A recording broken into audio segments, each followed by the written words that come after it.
Yes, good morning to all. So, in physics, basically, a question generally asks, like, what is the SI unit of any particular quantity? So, before going to learn the SI unit, we should know what is actually SI unit. Okay, because sometimes in question they ask what is the SI unit of current, what is the SI unit of potential difference, what is the SI unit of work. So I want you to know what is SI unit. Okay. So SI unit is standard unit. You can say it is internationally accepted unit.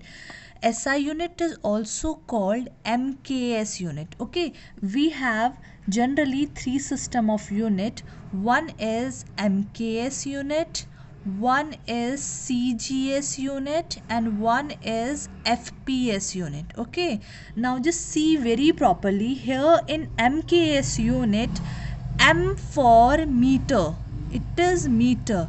K for kilogram, and S is for second. Okay, similarly here in CGS, C for centimeter, G here denote gram, and S denote here seconds.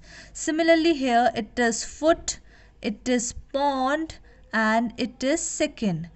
We should know only MKS and CGS unit. They never ask about FPS unit. Okay, so basically we should be aware about MKS unit. It is generally asked. SI unit and MKS unit both have similar meaning. Okay, like suppose I'm giving you example. If I will ask you what is the SI unit of length.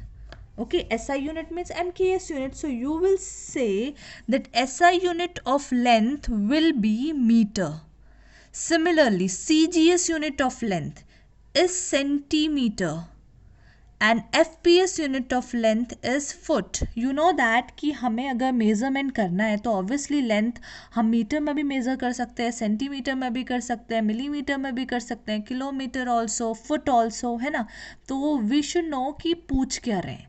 अगर पूछा है ऐसा unit तो we will only say metre. Okay, similarly for weight, what is the SI unit of weight? That is kilogram.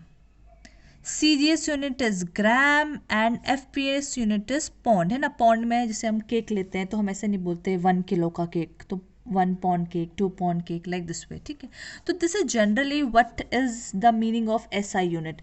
We should know about this, क्योंकि अगर ये पता होगा then only we can further move for other quantities unit also. Okay, so now today I want to start with the topic gravitation.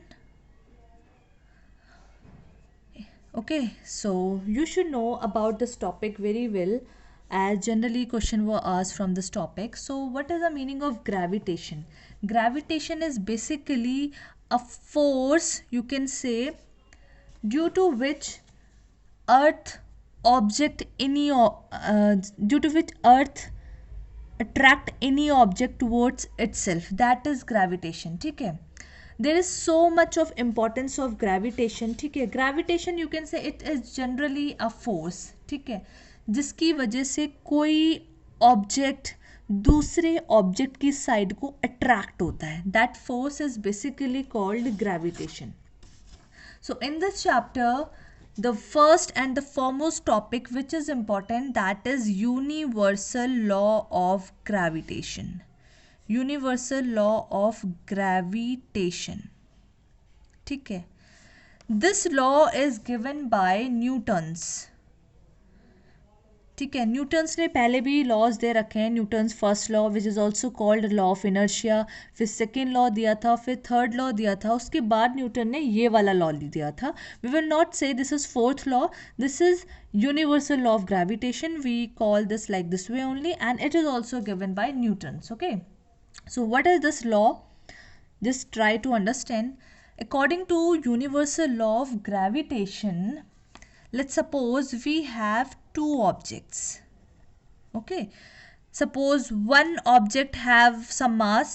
I will consider here it has m mass, और कोई दूसरा object है को मैंने small m से denote कर दिया, because we just consider that there are two object, तो एक का दूसरे से मास थोड़ा डिफरेंट होगा, तो इसीलिए डिनोशन अलग अलग कर लिया है, ठीक है।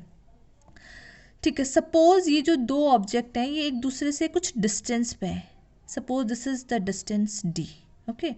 Now I will define this law, try to understand. As the name suggests, universal law of gravitation, तो ये लॉ हर जगह होल्ड करता है, not only at earth, at every planet in the universe, everywhere this law will hold, that's why we say this is universal law of gravitation, ठीक है।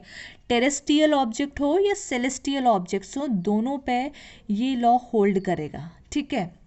Terrestrial means land पे कोई object हो, celestial means कोई outer space में objects हो, कहीं भी कुछ भी हो, हमेशा ये लॉ होल्ड करता है, ठीक है। So what is this law actually? According to this law,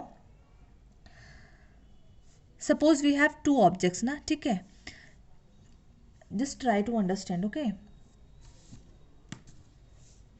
suppose two objects capital M and small m are separated by distance d, ठीक है। तो इस लॉ के अकॉर्डिंग क्या होता है कि इन दोनों ऑब्जेक्ट पे कितना फोर्स लगेगा, वो फोर्स इन दोनों के मासेस के प्रोडक्ट के इक्वल होगा, ठीक है। Force is directly proportional to capital M and small m, जो भी दो ऑब्जेक्ट हैं उनके बीच में जो भी मासेस है उसके डायरेक्टली प्रोपोर्शनल होता है, and force is inversely proportional to the distance between them, इन दोनों के बीच में जितना भी डिस्टेंस है उसके इनवर्सली प्रोपोर्शनल होता है। डायरेक्टली प्रोपोर्शनल मीन्स कि अगर मास इंक्रीज होगा तो फोर्स भी इंक्रीज होगा। Inverse relation means reverse relation, okay. अगर डिस्टेंस बढ़ गई, ठीक है, तो फोर्स कम हो जाएगा, फोर्स कम हो गया तो डिस्टेंस इंक्रीज हो जाएगी, ठीक है। We will do this further, ठीक है। नाउ अगर मैं चाहूँ तो उसको ऐसे भी लिख सकती हूँ, why? Because this is also showing that F is directly proportional to capital M small m and it is inversely proportional to d square, ठीक है। And you should know whenever we remove the sign of proportionality, always we have a constant, and here the constant is capital G, इसी को ही हम बोलते हैं universal gravitational constant, okay. बाकी सब as it is copy हो जाएगा। So this formula is quite important, इस पे based numericals are very important because sometimes they can ask what will happen if mass of one object is doubled, what will happen with force, ठीक है। अगर distance triple कर दिया तो force पे क्या इफेक्ट पड़ेगा, तो सच टाइप ऑफ क्वेश्चन दे में ask, so you should know about this formula very well, ठीक है। तो यूनिवर्सल लॉ ऑफ ग्रेविटेशन ये है, ठीक है। Formula is quite important and one very important thing here is unit of G, ठीक है। जैसे कि बोला है कि जी ग्रेविटेशनल कांस्टेंट है, ये कांस्टेंट है, ठीक है। कांस्टेंट मतलब कि जिसकी कुछ फिक्स्ड वैल्यू होती है, ठीक है, इसको हम ग्रेविटेशनल कांस्टेंट भी बोलते हैं। It has a fixed value, and what is the value of G? You should remember this value, that is 6.67 into 10 to the power minus 11. This is the value of G, ठीक है। तो unit, sorry, it is value not unit, okay.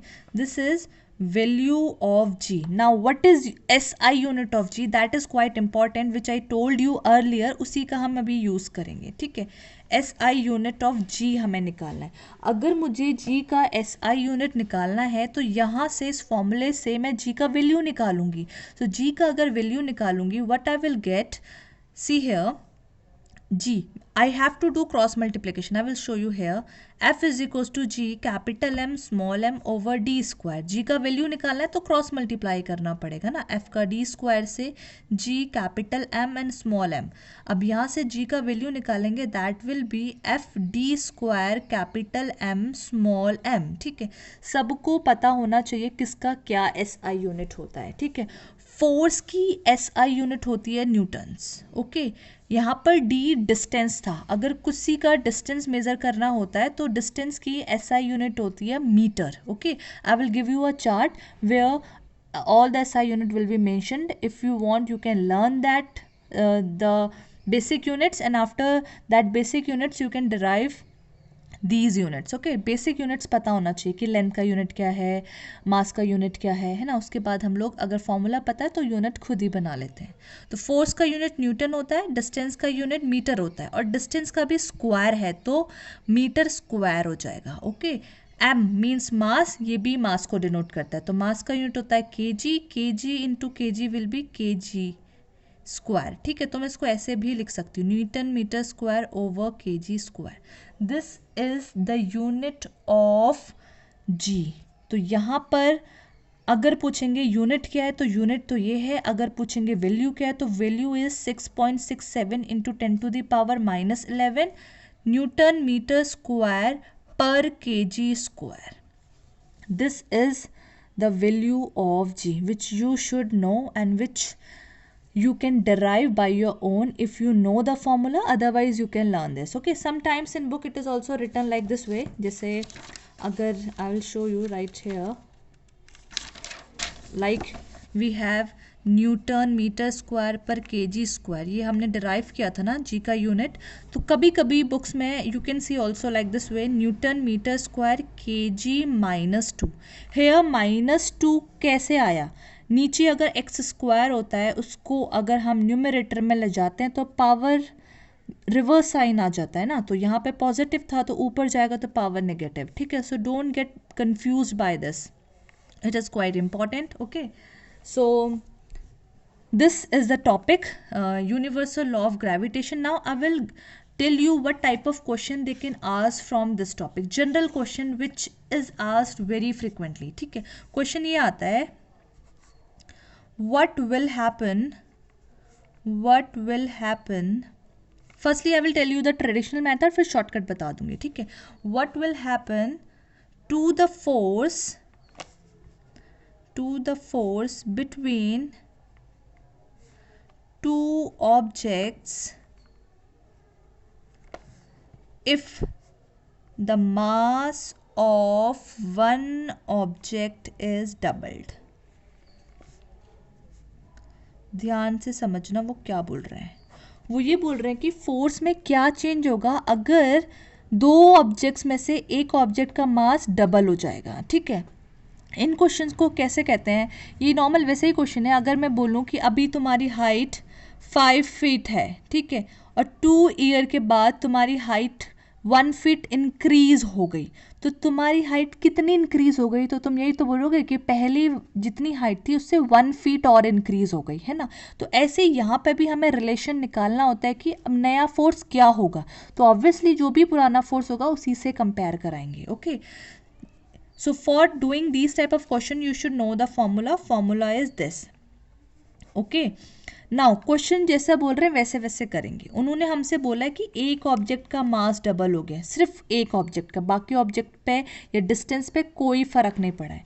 तो जिस object का mass double हो गया है, किसी को भी we can consider this first object, we can consider this second object, तो किसी भी एक ऑब्जेक्ट का मास डबल कर देंगे। ठीक है, तो यहाँ पर मैंने मास डबल कर दिया इसका, तो यहाँ पर according to question I will write that in place of m I have to substitute 2m because mass is doubled। तो यहाँ पे 2m लिख लिया, ये वाला m as it is copy कर दिया, D square as it is. तो जब भी मास डबल हो जाएगा या ट्रिपल कर देंगे तो ऑब्वियसली फिर वो जो फोर्स होगा वो कुछ दूसरा फोर्स बनेगा, वो पहले वाला फोर्स तो होगा नहीं। जब पहले फोर्स था तो ये सब मासेस थे और ये डिस्टेंस था ना, force is changed, so we have to denote this by another symbol, so I am denoting this by F dash. ठीक है, अब क्या करते हैं इन क्वेश्चंस में, जो भी न्यूमेरिक वैल्यू होती है, नो मैटर वो ऊपर हो या नीचे हो, न्यूमेरिक वैल्यू को बाहर ले आते हैं, बाकी एज इट इज़ लिख लेते हैं। नाउ यू कैन सी कि एफ डैश का ये वैल्यू आ गया, और ये क्या था, ये एफ ही तो था, तो इसकी जगह पे आई कैन प्लेस एफ।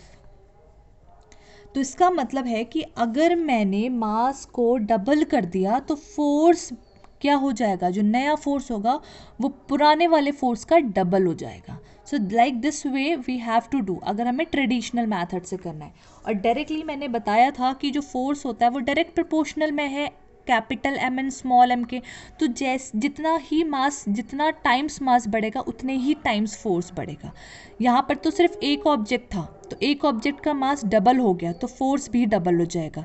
अगर ऑब्जेक्ट का मास ट्रिपल हो गया तो फोर्स भी ट्रिपल हो जाएगा। अगर वो 4 टाइम्स हो गया तो वो भी 4 टाइम्स हो जाएगा force. Okay, so like this way we have to do the questions now. ठीक है, अब एक और क्वेश्चन करते हैं। वो बोल रहे हैं कि एक ऑब्जेक्ट का मास तो डबल कर दिया है और दूसरे ऑब्जेक्ट का मास ट्रिपल कर दिया है। ठीक है, तो देखो मास और मास इनटू में है, तो अगर एक का डबल कर दिया दूसरे का ट्रिपल कर दिया तो 2 × 3 विल बी 6, तो नया फोर्स 6 टाइम्स हो जाएगा। ठीक है, ऐसे करते हैं। तो ट्रेडिशनल मेथड है, but directly you can also do. ठीक है, कि जो भी मास जितने भी टाइम्स होंगे उतना ही टाइम्स फोर्स भी हो जाएगा। तो डायरेक्ट मेथड तो ये है, अगर समझ नहीं आ रहा है तो we will do here by traditional method. ठीक है, 3-4 क्वेश्चंस करोगे तो समझ आ जाएगा। नाउ यहाँ पर क्या बोला है कि एक मास तो डबल हो गया, किसी को भी डबल कर दो, और जो दूसरा मास है वो ट्रिपल हो गया है। Now if I will place value here, तो एफ डैश की वैल्यू क्या हो जाएगी, जी 3m × 2m, है ना। ऊपर वैल्यू रख रही हूँ m की प्लेस पे और स्मॉल m की प्लेस पे। Here d²। Okay, now I am doing here, just try to understand. It will be 3 × 2 = 6। मैंने बोला था जो भी न्यूमेरिक वैल्यू होती है उसको बाहर ले आना है, बाकी as it is over d²। and we know that this, what is this is f, तो इसकी जगह पे मैं f लिख लूँगी। ये क्या था, f डैश आया था, तो f डैश 6 टाइम्स हो गया। वही बोला था ना, जितने टाइम्स मासेस होंगे उतना ही टाइम्स फोर्स भी हो जाएगा। तो we have to do like this way. अगर मासेस हाफ हो जाएंगे तो फोर्स भी हाफ हो जाएगा, जो भी होगा। ठीक है, सिमिलरली डिस्टेंस में ना इनवर्स रिलेशन होता है। अगर डिस्टेंस डबल हो गई तो फोर्स नहीं डबल होता, उल्टा क्या होता है, 2 का रिवर्स अगर मैं रेसिप्रोकल कर दूंगी तो क्या होगा, 1/2 ना, है ना। और उसका भी स्क्वायर करना होता है क्योंकि d² है। I will show you by one question. Now just see, question is कि फोर्स बताना है अगर डिस्टेंस हाफ हो जाएगी। मैंने बोला डिस्टेंस का इनवर्स रिलेशन है, तो हाफ का उल्टा क्या हो जाएगा, 2 हो जाएगा ना। और 2 का भी स्क्वायर करना पड़ेगा क्योंकि d² है, तो 4 टाइम्स, तो फोर्स 4 टाइम्स आना चाहिए। तो डायरेक्ट मेथड है। करना कैसे, ट्रेडिशनल मेथड से, that I am showing you here. Okay, क्या करना है, अगर नॉर्मल मासेस वाला क्वेश्चन आएगा कि व्हाट मासेस दिया होगा, दैट मासेस आर ट्वाइस और ट्रिपल्ड और थ्राइस, जैसा भी, तो नॉर्मल इनटू करके फोर्स उतने टाइम्स हो जाएगा। ठीक है, अगर डिस्टेंस दिया होगा तो अगर उन्होंने हाफ दिया है तो जो भी दिया है, क्योंकि ये इनवर्स रिलेशन है, उसका रिवर्स कर दो, रिवर्स करके स्क्वायर कर दो, fine. But I am going here by traditional method first.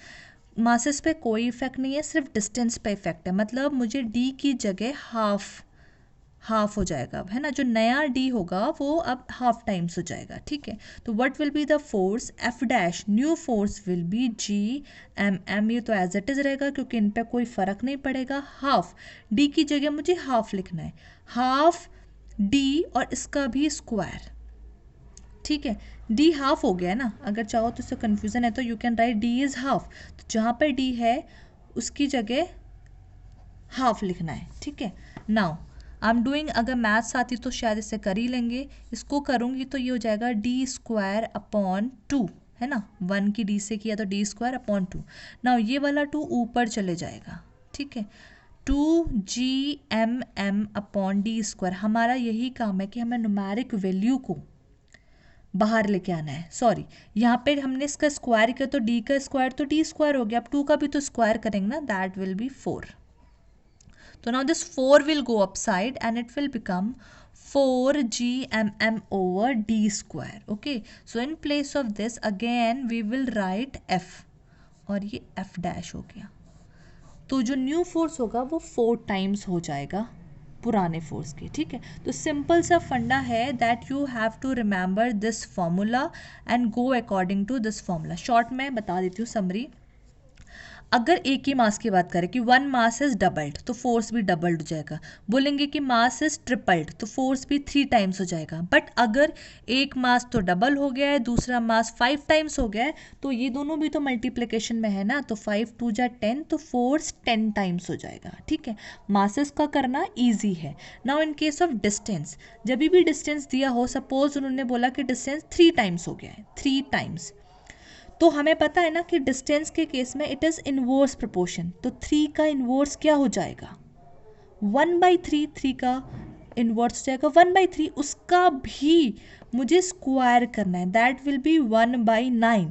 तो जो न्यू फोर्स होगा ना वो 1/9 हो जाएगा पुराने वाले फोर्स का। तो डिस्टेंस के केस में जो भी दिया हो उसका इन्वर्स करना और स्क्वायर कर लेना, उतना टाइम्स हो जाएगा। ठीक है, सपोज ये होता कि 1/5, तो 1/5 का इन्वर्स करेंगे तो क्या हो जाएगा 5, उसका स्क्वायर करेंगे तो 25, तो force will be 25 times. Okay, so like this way we have to do. Thank you.